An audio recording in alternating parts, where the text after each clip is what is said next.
코람데오라는 말을 들어보셨을 것입니다. 코람, 앞에서라는 뜻이고 데오, 하나님이라는 뜻입니다. 하나님 앞에서 살아가라 라는 의미입니다. 여러분은 하나님 앞에서 살아가는 사람입니까? 아니면 사람 앞에서 살아가는 사람입니까? 오직 하나님 앞에 서서 하나님을 의식하면서 살아가는 사람입니까? 아니면 사람 앞에 서서 사람들 의식하며 사람들 눈치 보며 살아가는 사람입니까? 사람 앞에서 살아가면 반드시 하게 되는 것이 비교입니다. 딱 사람을 만나보고 딱 키재기 해보고 나보다 작아 보이면 우월감을 가지게 됩니다. 무시하게 되고 깔보게 됩니다. 나보다 큰 사람을 만나게 되면 열등감을 가지게 됩니다. 그리고 시기하게 되고 질투하게 됩니다. 이것이 사람 앞에서 살아가는 사람들의 삶의 모습이라는 것입니다. 한 왕비가 거울을 보면서 물어봅니다. 거울아 거울아, 세상에서 누가 제일 예쁘냐?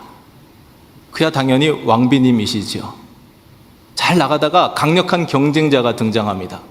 거울아 거울아, 세상에서 누가 제일 예쁘니? 물었을 때 거울이 대답합니다. 백설공주가 제일 예쁩니다. 그때 내가 이제 나이도 이렇게 먹었는데 과거에 한 미모했지만 이제 젊은 사람한테 어떻게 미모로 당할 수 있겠나, 그것도 세계에서 두 번째로 예쁘다고 하면 괜찮은 거지 하고 만족하면서 살아갔으면 참 좋았을 것을, 그걸 견디지를 못하는 거예요. 그 백설공주 죽이려고 음모를 꾸미는 불행한 생을 살아가게 됩니다. 사울은 천천히요 다윗은 만만이로다, 이것이 마치 전래동요처럼 사람들 입에서 입으로 번져갑니다. 그것이 사울의 귀에 들려졌습니다. 그때 사울이 그 현실을 그냥 딱 받아들이고 다윗을 딱 품어주고, 야, 좋은 장수가 생겼으니까 우리나라가 더 좋아지겠다, 그렇게 생각했더라면 자기 얼굴도 살고 다윗도 살고 나라도 더 부강해지고 모든 것이 다 좋아질 수 있었는데 그 말을, 그 노래를 견디지를 못하는 겁니다. 그때부터 다윗 죽이겠다고 평생 다윗 쫓아다니는 비참한 생을 살아가게 된 것입니다. 이것이 바로 사람들 앞에서 살아가는 사람들의 삶의 모습이라는 것입니다. 우리가 살아가는 이 세상을 흔히 무한 경쟁 시대다, 약육강식의 시대다, 승자 독식의 시대다, 그런 표현들을 합니다. 과거에 어떤 한 개그 프로에서 개그맨이 이런 유행어를 만들었습니다. 1등만 기억해주는 더러운 세상 하면서 이 세태를 풍자하는 그런 개그를 했어요. 특히 한국 사회는 1등만 기억해주는 그런 분위기가 아주 팽배해져 있습니다. 지금 동계올림픽이 가까이 다가오고 있는데 은메달 따고 동메달만 따도 이게 얼마나 대단한 겁니까? 세계에서 두 번째, 세 번째인데. 근데 한국 선수들이 은메달 따고 동메달 따면은요, 웃지를 못해요. 1등만 기억해주는 세상이니까 금메달을 따야 겨우 밝게 웃을 수 있는 그런 분위기라는 것입니다. 가끔 학생들 중에 자살하는 그런 친구들이 있어요. 꼴등하는 친구들이 아닙니다. 2등하는 친구들이 자살을 해요. 자기 뒤에도 그렇게 많이 있는데 그 친구들은 하나도 보이지 않고 자기 앞에 있는 그 한 명이 보이는 거예요. 그걸 넘지 못하니까 그렇게 비참하게 생을 마감하는 그런 아이들이 있다는 것입니다. 이거 우리 부모님들도 문제입니다. 우리 부모님들이 자꾸 아이들을 다른 아이들과 자꾸 비교해요. 그래서 생겨난 말이 엄친아입니다. 엄친아가 뭔지 아십니까? 엄마, 친구, 아들, 그게 엄친아예요. 하도 비교하니까, 야, 내 친구 아들은 이것도 잘하고 그것도 잘하고 저것도 잘하고 요것도 잘한댄다, 근데 너는 왜 이 모양 이 꼴이냐, 계속 비교하면서 얘기를 하니까. 여러분, 세상에 엄친아가 있습니까? 세상에 엄친아는 존재하지 않습니다. 모든 것을 완벽하게 잘한 사람은 아무도 없어요.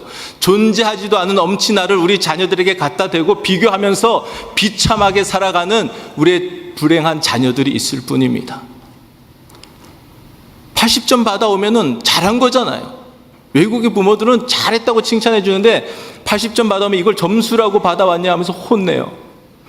90점 받아오면 만족합니까? 만족 못하잖아요. 100점 받아오면 만족합니까? 이렇게 물어봐요. 100점 받은 애 너희 반에 몇 명 있냐? 다 못 받고 혼자 100점 받아야 비로소 만족할 수 있는 게 한국 부모들이에요. 우리는 나와 남을 비교하지도 말아야 하고 남과 남을 비교하는 것도 하지 말아야 합니다. 사랑은 눈물의 씨앗이 아니라 비교가 눈물의 씨앗이에요. 비교가 불행의 씨앗이에요. 비교만 사라져도 이 세상의 80% 이상의 불행은 다 사라지게 될 것입니다. 목사님들도 하소연합니다. 예전에는 옆교회 목사님이 경쟁자였는데 이제는 인터넷이 발달해서 성도님들이 세계 유명한 목사님 설교를 다 들으니까 한국에 있는 분당 우리교회 이찬수 목사님이 경쟁자가 되었다고. 성도님들 설교 다 듣고 오니까 와서 팔짱 끼고 앉아서 우리 교회 목사님은 왜 그렇게 설교를 못하나, 그런 마음으로 앉아있는 분들이 보여서 너무 힘들다는 거예요. 여러분은 다른 교회 목사님 설교 듣는 거 저는 권장합니다. 그런데 비교는 하지 마세요. 비교하시면 서로 힘들어지는 겁니다. 가끔 우리 교회 어떤 분은 저한테 그런 얘기를 하세요. 목사님 설교가 이찬수 목사님 설교보다 더 은혜가 됩니다. 안 믿는 표정들이 많으신데 사실입니다. 가끔 있어요. 많지는 않겠지만 아주 가끔 있다고요. 그분은요, 비교를 안 하는 거죠. 그분은 그렇게 생각하는 걸 겁니다. 좀 부족해 보이는 목사를 할지라도 하나님께서 남의 교회 목사를 통해서 말씀하기보다 본교회 목사를 통해서 하나님은 말씀하신 것을 즐겨 하시는 분이시다. 비교를 하지 않고 그대로 그걸 받아들이니까 그게 복된 삶을 살아가는 거죠.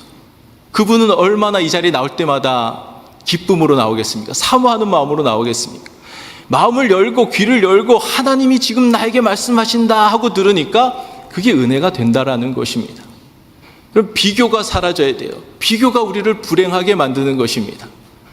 이제 2017년이 저물어 가고 2018년이 점점 우리에게 다가오고 있는데, 여러분 이 비교라고 하는 독소를 다 땅에 묻어두고 가셔야 돼요. 사람 앞에서 살아가는 인생이 아니라 2018년부터는 사람 앞에서 사람들과 비교하면서 살아가는 인생이 아니라 오직 하나님께 속한 사람으로서 오직 하나님 앞에서 새로운 생을 살아가시는 저와 여러분 될 수 있기를 주의 이름으로 축복합니다. 1절 말씀 읽어보겠습니다. 1절입니다. 시작. 야곱아, 너를 창조하신 여호와께서 지금 말씀하시느니라. 이스라엘아, 너를 지으신 이가 말씀하시느니라. 내가 너를 지명하여 불렀나니 너는 내 것이라. 이 짧은 구절 속에서 하나님께서 우리 가운데 어떻게 역사해 가시는지 선명하게 드러나 있습니다. 하나님께서 여러분을 지으셨습니다. 하나님께서 여러분을 창조하셨습니다. 아멘입니까? 별로 안 믿겨지죠? 내 얼굴 보니까, 내 상태를 보니까. 하나님께서 혹시 나를 만드실 때 잠깐 딴 생각하신 건 아닌가? 이런 생각이 드실 분들이 계실지 모르겠는데, 잠깐 졸면서 만드신 것은 아닌가? 그럴 수 있는데 하나님은 졸지도 아니하시고 주무시지도 아니하시는 분이십니다. 하나님의 계획과 섭리 가운데 우리를 만드셨어요.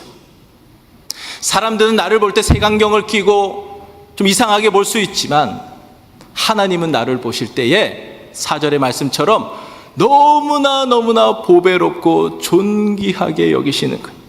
우리를 지으시고 보시기에 심히 좋았더라, 그렇게 말씀하셨습니다. 좋아서 어쩔 줄 모르는 거예요. 여러분 보면은 하나님께서 좋아서 어찌할 바를 모르시는 거예요. 기쁨을 이기지를 못하시는 겁니다. 그렇게 사랑하신다는 겁니다. 그런 존재로 창조되어졌는데 죄로 말미암아 타락하게 되었습니다. 죄로 말미암아 타락해서 하나님과의 관계가 멀어졌고, 그러다 보니까 사람들과의 관계도 서먹서먹한 관계가 되어져 가는 거예요. 자꾸 관계가 깨어지고 끊어지고 어그러지는 관계가 되어져 갔다는 것입니다.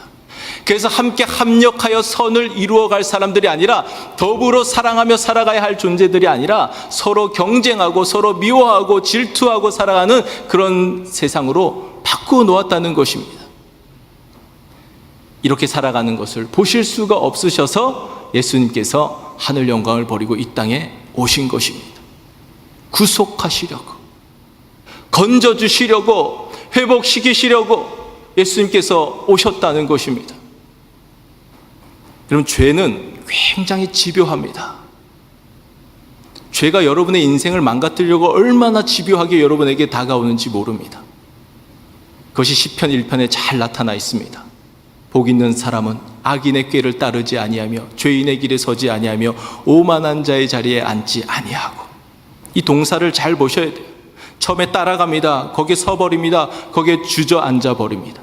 죄가 여러분을 복된 자리에 있지 못하게 하고 자꾸 끌어당겨서 자꾸 그 멸망의 자리로, 복의 자리에서 먼 곳으로 끌어가서 거기에서 여러분들을 주저앉게 만들어 버린다는 것입니다. 죄가 그렇게 집요하게 여러분에게 다가온다는 거예요. 그러나 너무나 다행스러운 것은 이 죄의 집요함보다 하나님의 사랑이 훨씬 더 집요하다는 것입니다. 할렐루야. 하나님의 사랑이 여러분을 포기하실 수가 없는 거예요. 하나님의 사랑이 결코 여러분들을 그냥 그 멸망의 자리에 내버려 두실 수가 없는 거예요. 하나님께서 여러분을 사랑하시는 것은 책임감으로, 의무감으로가 아니라 필연적으로, 본성적으로, 본능적으로 사랑하실 수밖에 없다는 것입니다. 하나님의 형상대로 지으셨기 때문에. 우리는 시편 23편 말씀을 참 사랑합니다. 전 개인적으로 시편 23편이 애증이 있는 말씀입니다. 어렸을 때에는 별로 이 말씀을 좋아하지 않았어요. 왜냐하면 이 말씀을 외워야 밥을 주는 그런 분위기에서 자라났기 때문입니다. 그래서 너무너무 싫었었는데 왜 부모님이 저에게 그 말씀을 외우게 했는지 살아가면서 깨닫게 된 거예요. 힘들 때마다, 넘어질 때마다, 그 어두운 길을 걸어갈 때마다 이 말씀이 나를 붙잡아 주었고, 이 말씀이 나를 이렇게 세워주었고, 이 말씀이 나를 끝까지 하나님의 전으로, 하나님의 집으로 인도해 주셨던 것입니다. 그래서 지금은 가장 사랑하는 말씀이 된 것입니다. 우리는 시편 23편 1절부터 4절까지의 말씀을 은혜를 받고 또 잘 외우고 하는데요, 정말 은혜가 되는 말씀은 이 결론의 말씀 6절의 말씀입니다. 나의 평생의 선하심과 인자하심이 정녕 나를 따르리니 내가 여호와의 집에 영원히 살리로다. 여기서도 별로 주목받지 못하는 단어가 따르리니예요. 여기서 따른다는 것은 가부장 시대에 할아버지가 앞에 걸어가면 할머니가 몇 걸음 뒤에서 따라가는, 그렇게 따라가는 것을 말씀하는 게 아닙니다. 여기서 의미는 추적하다라는 의미예요. 죄가 우리를 끌어간다 할지라도, 우리가 그 죄의 유혹에 넘어가서 거기에 끌려간다 할지라도 하나님께서 포기하실 수가 없고 끝까지 추적해서라도 하나님의 집에 세우고야 마신다는 것입니다. 여러분, 이게 바로 구속이에요. 이 일을 이루시기 위하여 예수님께서 하늘 영광을 버리고 이 땅에 오신 것이고요, 이 일을 이루시기 위하여 십자가에서 죽으신 것이고요, 심장을 터뜨리셔서 물 한 방울 피 한 방울 넘김없이 다 쏟아 부으신 것입니다. 이 일을 이루시기 위하여, 구속하시기 위하였어. 그냥 건져내신 게 아니에요. 값을 지불하시고 건져내셨습니다. 테텔레스타이, 이건 상업적 용어입니다. 다 지불하였다, 다 배상하였다, 그런 의미입니다.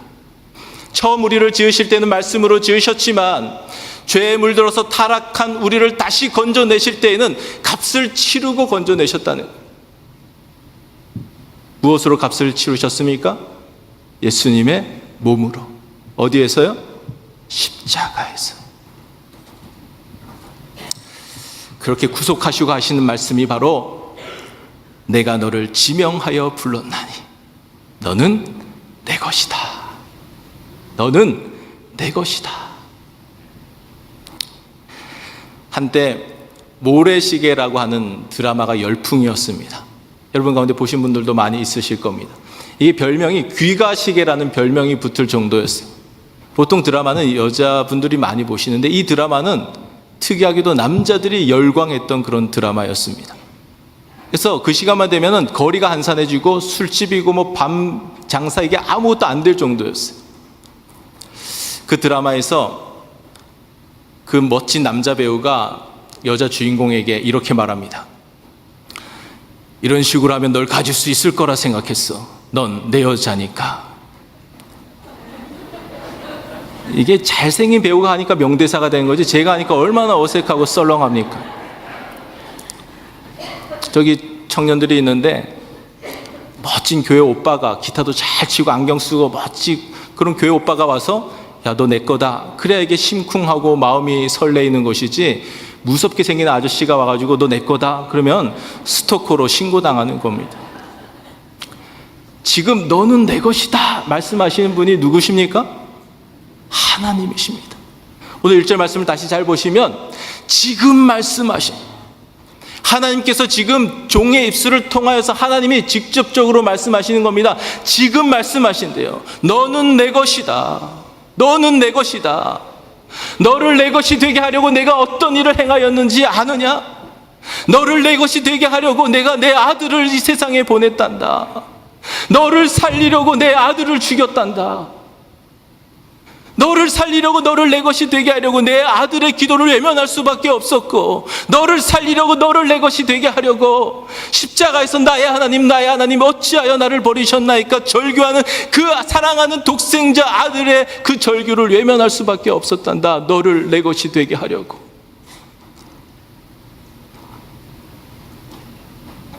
너를 내 것이 되게 하려고 그렇게까지 했는데, 내 아들을 내어주었는데 내가 그 누구에게 너를 빼앗기겠느냐?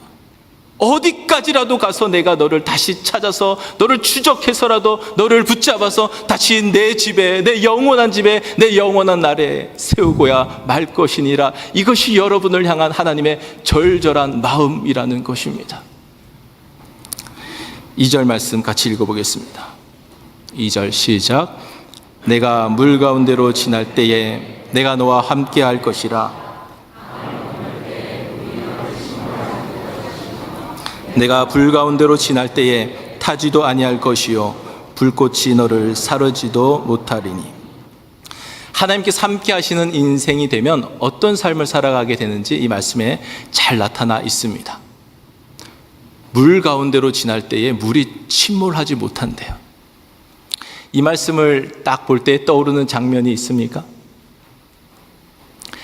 이스라엘 백성들이 홍해 바다를 건너가잖아요.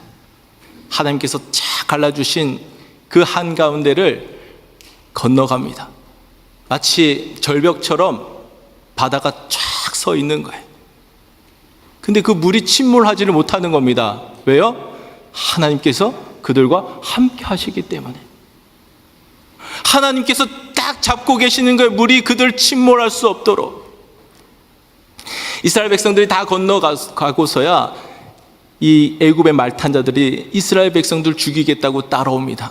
그들이 물 한가운데 있을 때에 하나님께서 붙잡고 있던 것들을 탁 놓으시니까 물이 침몰하여 그들이 다 죽는 역사가 일어났어요. 불 가운데로 지날 때에 타지 않게 할 것이다, 사르지 못하게 할 것이다. 이 말씀에는 어떤 장면이 떠오릅니까? 다니엘의 세 친구 사드락, 메삭, 아벳느고. 이 세 친구가 금신상에 절하지 않았습니다. 나는 하나님만을 섬기는 사람이니까 나는 우상 숭배할 수 없습니다. 끝까지 버티다가 그 풀무불에 던져지게 되었어요. 그런데 타지 않는 거예요. 화력을 점점 더 높이는데 타질 않는 겁니다. 머리카락 하나 그을리지 않는 거예요.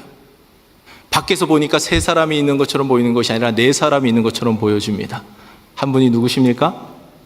여호와 하나님이 함께 계시는 거예요. 하나님이 함께하는 인생이 되면 물이 침몰치 못하고 불꽃이 사르지를 못하는 겁니다.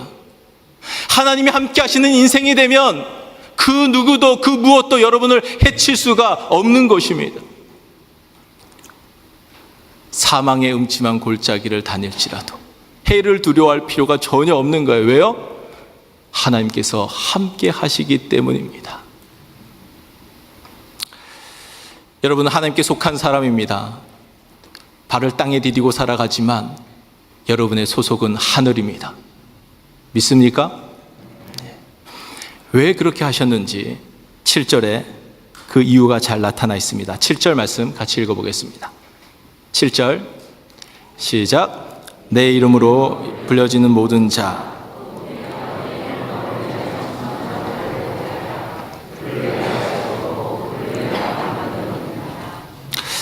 무엇을 위하여 여러분들을 지으셨다고요? 한번 지었는데 타락했는데 다시 구속하셔서 재창조하신 이유가 뭐라고요? 내 영광을 위하여요. 하나님의 영광을 위해서라는 겁니다. 소요리 문답 1문에 보면은 뭐라고 질문하냐면 사람의 제일 되는 목적이 무엇입니까? 이게 첫 번째 질문이에요. 답은 뭡니까? 하나님을 영화롭게 하고 영원토록 그를 즐거워하는 것입니다. 이게 답이에요. 좀 긴데요. 한마디로 표현하면 하나님께 영광이에요. 솔리데오 글로리아. 오직 하나님께 영광. 이것이 모든 사람들의 살아가야 할 이유이고 목적이라는 것입니다. 이문은 뭐냐 하면은 그렇게 살아가기 위한 규칙이 뭐냐? 어떻게 해야 그렇게 살아갈 수 있느냐? 이것이 두 번째 질문인데 그 답은 신구약 성경에 기재된 말씀. 오직 그 말씀만이 어떻게 하나님을 영화롭게 하고 어떻게 영원토록 하나님을 즐거워할 수 있는지 지시해 주는 유일한 규칙이다라고 명백히 말씀하고 있습니다. 그러니까 하나님의 말씀만이, 성경만이 우리가 이 인생을 어떻게 살아가야 할지를 유일하게 알려주는 말씀이라는 거예요. 목적에 합당하게 살아갈 수 있는 유일한 방법이 성경 안에 담겨져 있다는 것입니다. 그러하기에 아무리 똑똑한 사람도 아무리 지혜로운 사람도 성경을 덮어놓은 상태로는 목적에 합당하게 살아갈 수가 없다는 것입니다. 여러분, 성경을 읽으셔야 됩니다. 덮어놓고 믿으시면 안 됩니다. 여러분이 성경을 펴서 읽지 않는 것은 마치 물고기가 물을 떠나서 사는 것과 똑같은 거예요. 말씀을 읽으셔야 되고 그 말씀 속에서 하신 하나님의 음성이 들려져야 되고 그 말씀의 의미가 깨달아져야 되고 그 말씀이 내 마음판에 새겨져야 되고 그 말씀이 나의 삶의 현장 가운데서 계속 기억나서 가지 말아야 할 곳 막아주시고 이끌어가는 곳으로 순종하면서 나아가는 그 사람이 바로 하나님께 속한 사람이고 하나님 앞에서 살아가는 사람이고 그 사람이 바로 하나님께 영광을 돌려드리는 인생이라는 것입니다. 여러분, 성경을 바르게 읽으면 나타나는 현상이 내가 없어집니다. 나는 사라집니다.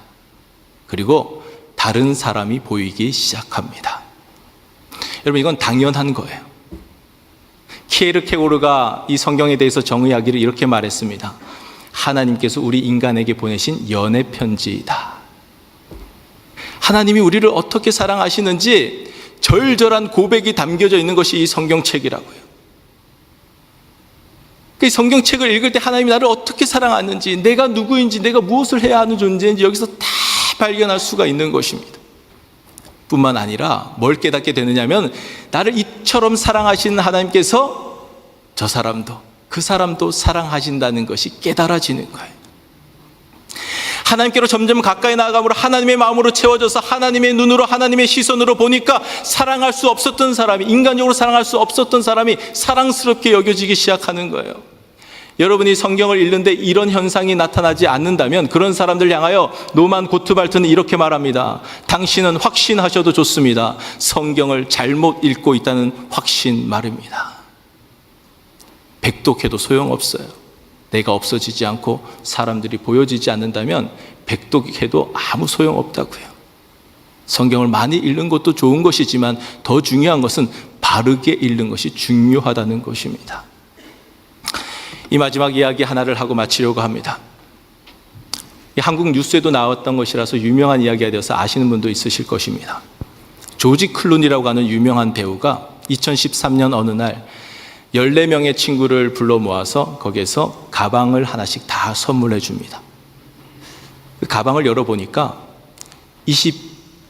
20달러의 지폐가 가득 차 있는 거예요. 각 가방에 100만 달러가 다 들어있었습니다. 그 친구들 중에는 백만장자도 있었지만 하루하루 어렵게 살아가는 그런 친구도 있었습니다. 너무 큰 선물을 받고 당황하고 이 친구들이 이걸 받을 수 없다라고 거절하였지만 조지 클루니가 이렇게 말했습니다.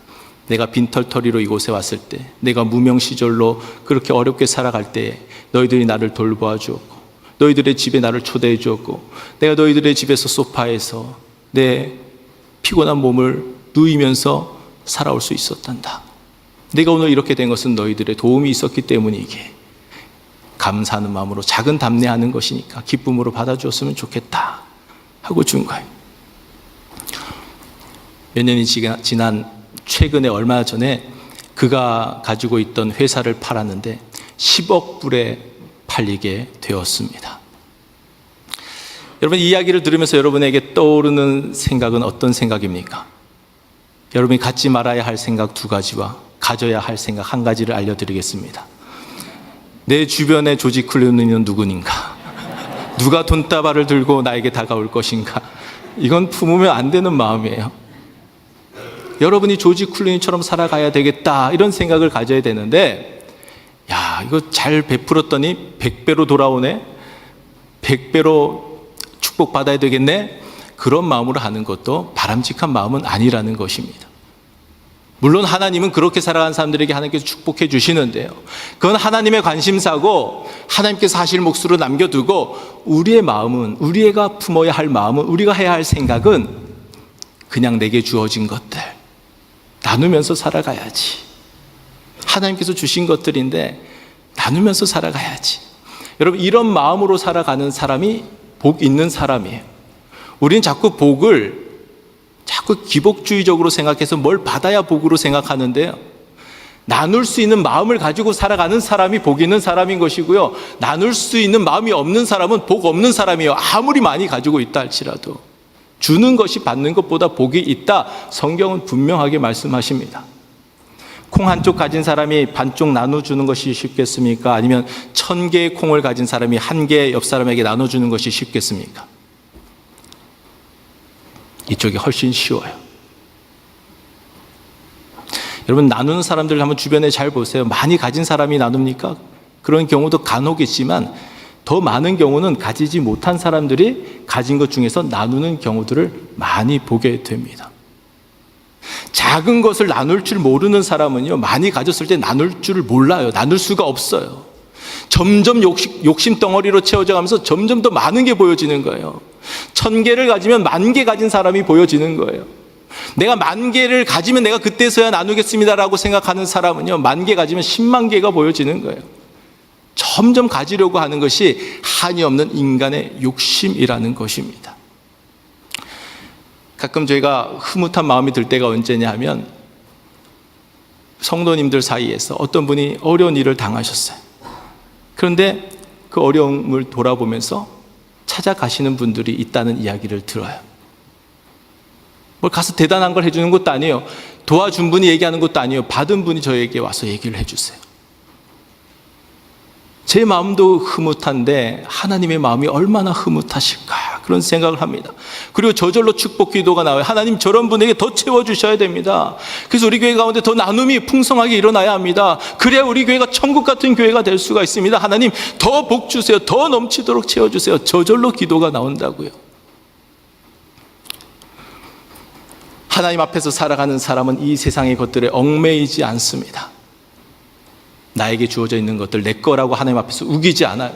내가 하나님께 속한 사람이기 때문에 내가 가진 모든 것들도 다 하나님의 것임을 고백합니다. 그러면서 하나님의 뜻대로 사용할 줄 아는 선한 청지기가 되어집니다. 그렇게 되어지면 하나님께서 더 많은 것들로 맡겨주시는 거예요. 그게 달란트 비유고요, 그것이 성경의 법칙이에요. 말씀을 맺겠습니다. 2017년 얼마 남지 않았습니다. 뭘 버려두고 갈 것입니까?